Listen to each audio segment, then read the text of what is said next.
El jardín del Edén. Al fin y al cabo, algo tuvo que surgir en algún momento de donde no había nada de nada. Sofía Amundsen volvía a casa después del instituto. La primera parte del camino la había hecho en compañía de Jorun. Habían hablado de robots. Jorun opinaba que el cerebro humano era como un sofisticado ordenador. Sofía no estaba muy segura de estar de acuerdo. Un ser humano tenía que ser algo más que una máquina. Se habían despedido junto al hipermercado. Sofía vivía al final de una gran urbanización de chalets, y su camino al instituto era casi el doble que el de Jorun. Era como si su casa se encontrara en el fin del mundo, pues más allá de su jardín no había ninguna casa más. Allí comenzaba el espeso bosque. Giró para meterse por el camino del trébol. Al final hacía una brusca curva que solían llamar curva del capitán. Aquí solo había gente los sábados y los domingos. Era uno de los primeros días de mayo. En algunos jardines se veían túpidas coronas de narcisos bajo los árboles frutales. Los abedules tenían ya una fina capa de encaje verde. Era curioso ver cómo todo empezaba a crecer y brotar en esta época del año. ¿Cuál era la causa de que kilos y kilos de esa materia vegetal verde saliera a chorros de la tierra inanimada en cuanto las temperaturas subían y desaparecían los últimos restos de nieve? Sofía miró el buzón al abrir la verja de su jardín. Solía haber un montón de cartas de propaganda, además de unos sobres grandes para su madre. Tenía la costumbre de dejarlo todo en un montón sobre la mesa de la cocina, antes de subir a su habitación para hacer los deberes. A su padre le llegaba únicamente alguna que otra carta del banco, pero no era un padre normal y corriente. El padre de Sofía era capitán de un gran petrolero y estaba ausente gran parte del año. Cuando pasaba en casa unas semanas seguidas, se paseaba por ella haciendo la casa más acogedora para Sofía y su madre. Por otra parte, cuando estaba navegando, resultaba a menudo muy distante. Ese día solo había una pequeña carta en el buzón, y era para Sofía. Sofía Amundsen, ponía en el pequeño sobre. Camino del Trébol 3. Eso era todo, no podía quién la enviaba. Ni siquiera tenía sello. En cuanto hubo cerrado la puerta de la verja, Sofía abrió el sobre. Lo único que encontró fue una notita tan pequeña como el sobre que la contenía. En la notita ponía: ¿Quién eres? No ponía nada más. No traía ni saludos ni remitente, solo esas dos palabras escritas a mano con grandes interrogancias. Volvió a mirar el sobre. Pues sí, la carta era para ella. Pero ¿quién la había dejado en el buzón? Sofía se apresuró a sacar la llave y a abrir la puerta de la casa pintada de rojo. Como de costumbre, el gato Sherekan le dio tiempo a salir de entre los arbustos, dar un salto hasta la escalera y meterse por la puerta antes de que Sofía tuviera tiempo de cerrarla. Mishi, Mishi, Mishi. Cuando la madre de Sofía estaba de mal humor, por alguna razón, decía a veces que su hogar era como una casa de fieras, en otras palabras, una colección de animales de distintas clases. Y por cierto, Sofía estaba muy contenta con la suya.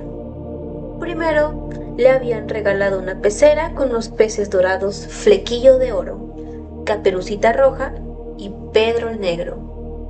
Luego, tuvo los periquitos Cada y Pizca, la tortuga Govinda y finalmente el gato atigrado, Sherekan.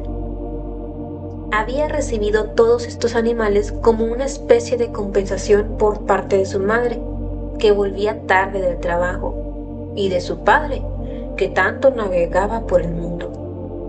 Sofía se quitó la mochila y puso un plato con comida para Shere Khan. Luego se dejó caer sobre una banqueta de la cocina con la misteriosa carta en la mano. ¿Quién eres?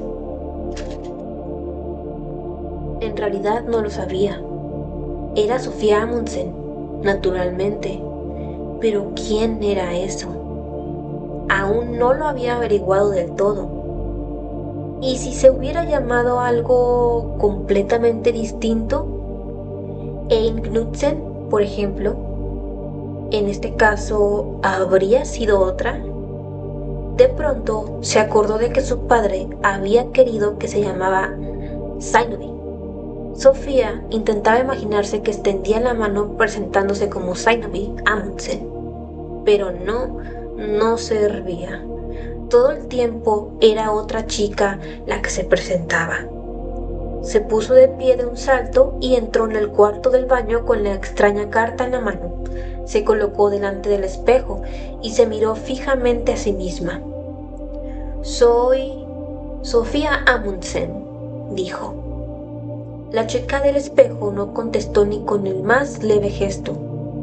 Hiciera lo que hiciera, Sofía, la otra hacía exactamente lo mismo. Sofía intentaba anticiparse al espejo con un rapidísimo movimiento, pero la otra era igual de rápida. «¿Quién eres?», preguntó. No obtuvo respuesta tampoco ahora, pero durante un breve instante llegó a dudar de si era ella o la del espejo la que había hecho la pregunta. Sofía apretó el dedo índice contra la nariz del espejo y dijo: «Tú eres yo». Al no recibir ninguna respuesta, dio la vuelta a la pregunta y dijo: «Yo soy tú». Sofía Amundsen no había estado nunca muy contenta con su aspecto. Le decían a menudo que tenía bonitos ojos almendrados, pero seguramente se lo diría porque su nariz era demasiado pequeña y la boca un poco grande.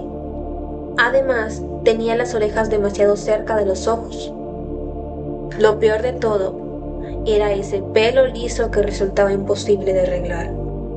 A veces su padre le acariciaba el pelo, llamándola la muchacha de los cabellos de lino, como la pieza de música de Claude Debussy. Era fácil para él, que no estaba condenado a tener ese pelo negro colgando durante toda su vida. En el pelo de Sofía no servía ni el gel ni el spray. A veces pensaba que le había tocado un aspecto tan extraño que preguntaba si no estaría mal hecha. Por lo menos había oído hablar a su madre de un parto difícil. ¿Era realmente parto lo que decidía el aspecto que uno iba a tener? ¿No resultaba extraño el no saber quién era? ¿No era también injusto no haber podido decidir sobre su propio aspecto? Simplemente había surgido así como así. A lo mejor podría elegir a sus amigos, pero no se había elegido a sí misma, ni siquiera había elegido ser un ser humano. ¿Qué era un ser humano? Sofía volvió a mirar a la chica del espejo. «Creo que me subo para hacer los deberes de naturales», dijo, como si se quisiera disculparse. Un instante después, se encontraba en la entrada. «No, prefiero salir al jardín», pensó. «Mishi, Mishi, Mishi, Mishi, Mishi». Sofía cogió al gato, lo sacó fuera y cerró la puerta tras ella. Cuando se encontró en el caminito de gravilla, con la misteriosa carta en la mano, tuvo de repente una extraña sensación. Era como si fuese una muñeca que por arte de magia hubiera cobrado vida. ¿No era extraño estar en el mundo en este momento, poder caminar como por un maravilloso cuento? Shere Khan saltó ágilmente por la gravilla y se metió entre unos tupidos arbustos de grosellas. Un gato vivo, desde los bigotes blancos hasta el rabo juguetón en el extremo de su cuerpo liso. También él estaba en el jardín, pero seguramente no era consciente de ello de la misma manera que Sofía. Conforme Sofía iba pensando en que existía, también le daba por pensar en el hecho de que no se quedaría aquí eternamente. Estoy en el mundo ahora, pensó, pero un día ¿habré desaparecido del todo? ¿Habría alguna vida más allá de la muerte? El gato ignoraría también esa cuestión por completo. La abuela de Sofía había muerto hace poco.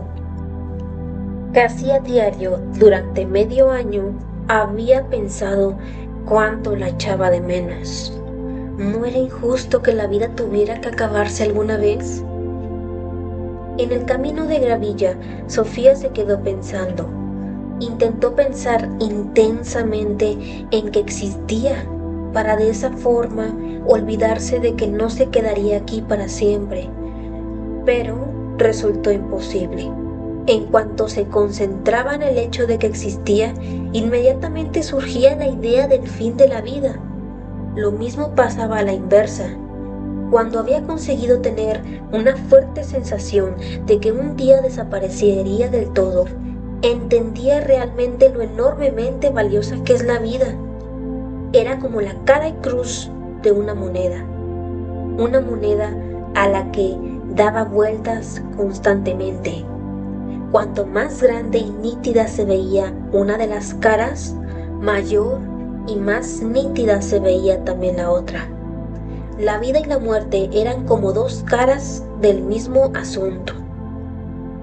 No se puede tener la sensación de existir sin tener también la sensación de tener que morir, pensó. De la misma manera, resulta igualmente imposible pensar que uno va a morir sin pensar al mismo tiempo en lo fantástico que es vivir. Sofía se acordó de que su abuela había dicho algo parecido el día en el que el médico le había dicho que estaba enferma.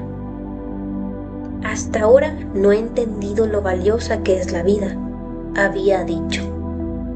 ¿No era triste que la mayoría de la gente tuviera que ponerse enferma para darse cuenta de lo agradable que es vivir? ¿Necesitarían acaso una carta misteriosa en el buzón? Quizás debería mirar si había algo más en el buzón. Sofía corrió hacia la verja y levantó la tapa verde. Se sobresaltó al descubrir un sobre idéntico al primero. Se había asegurado de mirar si el buzón se había quedado vacío del todo la primera vez. También en este sobre ponía su nombre. Abrió el sobre y sacó una nota igual que la primera. ¿De dónde viene el mundo?, ponía. No tengo la más remota idea, pensó Sofía. Nadie sabe esas cosas, supongo. Y sin embargo, Sofía pensó que era una pregunta justificada. Por primera vez en su vida pensó que casi no tenía justificación vivir en un mundo sin preguntarse siquiera de dónde venía ese mundo. Las cartas misteriosas la habían dejado tan aturdida que decidió irse a sentarse al callejón. El callejón era el escondite secreto de Sofía.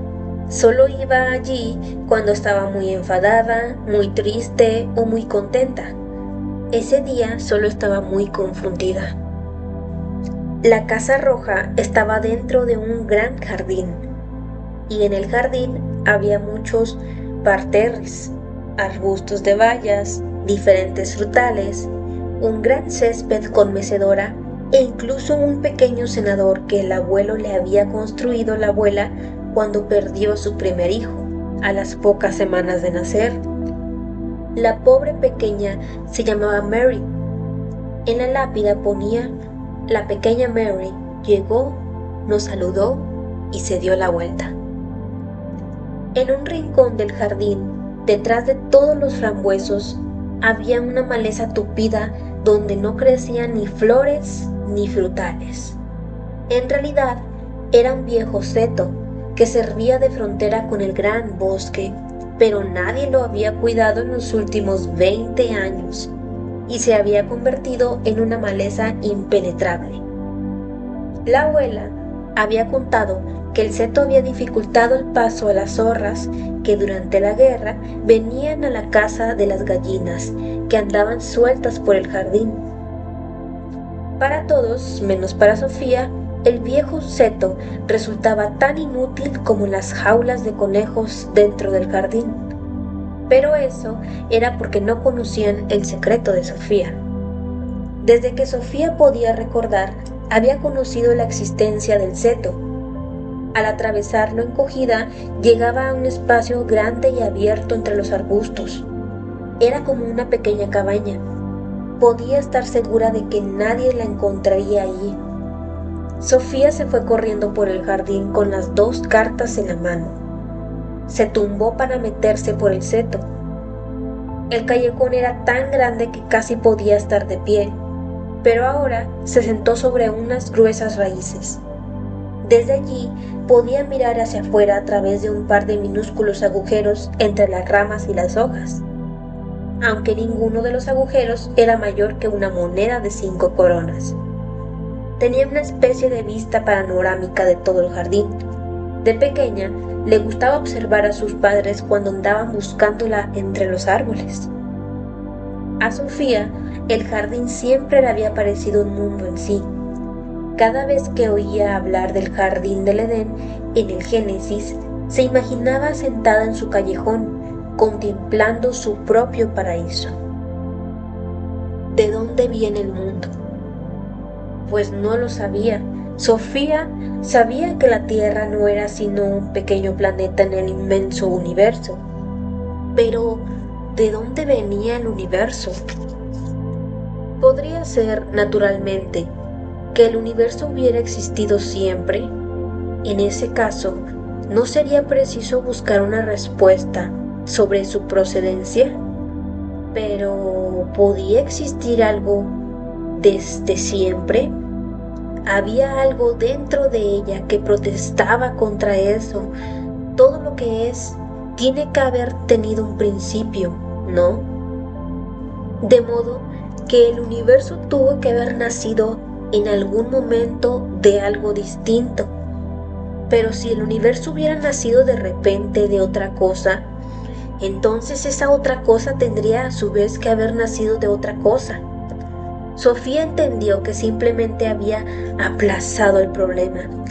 Al fin y al cabo, algo tuvo que surgir en algún momento de donde no había nada de nada. Pero, ¿era eso posible? ¿No resultaba eso tan imposible como pensar que el mundo había existido siempre? En el colegio aprendían que Dios había creado el mundo, y ahora Sofía intentó aceptar esa solución al problema como la mejor, pero volvió a pensar en lo mismo. Podía aceptar que Dios había creado el universo, pero ¿y el propio Dios qué? ¿Se creó él a sí mismo partiendo de la nada? De nuevo, había algo dentro de ella que se rebelaba. Aunque Dios seguramente pudo haber creado esto y aquello, no habría sabido crearse a sí mismo sin tener antes un sí mismo con lo que crear. En ese caso, solo quedaba una posibilidad. Dios había existido siempre. Pero si ella ya había rechazado esa posibilidad, todo lo que existe tiene que haber tenido un principio. Caray, vuelve a abrir los 2 sobres. ¿Quién eres? ¿De dónde viene el mundo? ¡Qué preguntas tan maliciosas! ¿Y de dónde venían las 2 cartas? Eso era casi igual de misterioso. ¿Quién había arrancado a Sofía de lo cotidiano para de repente ponerla ante los grandes enigmas del universo? Por tercera vez, Sofía se fue al buzón. El cartero acababa de dejar el correo del día. Sofía recogió un grueso montón de publicidad, periódicos y un par de cartas para su madre. También había una postal con la foto de una playa del sur. Dio la vuelta a la postal, tenía sellos noruegos y un sello en el que ponía Batallón de las Naciones Unidas. ¿Sería de su padre? Pero no estaba en otro sitio. Además, no era su letra. Sofía notó que se le aceleraba el pulso al leer el nombre del destinatario. Hilde Moller-Knack. C.O. Sofía Amundsen. Camino del Trébol 3. La dirección era la correcta.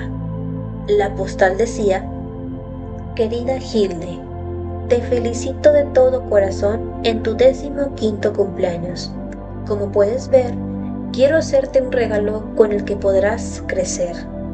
Perdóname por enviar la postal a Sofía. Resulta más fácil así. Con todo cariño, papá. Sofía volvió corriendo a la cocina. Sentía como un huracán dentro de ella. ¿Quién era esa Hilde? Que cumplía 15 años poco más de un mes antes del día en que también ella cumplía 15 años. Sofía cogió la guía telefónica de la entrada. Había muchos Moller, también algunos Knack. Pero en toda esa guía telefónica no había nadie que se llamara Moller-Knack. Volvió a estudiar la misteriosa postal.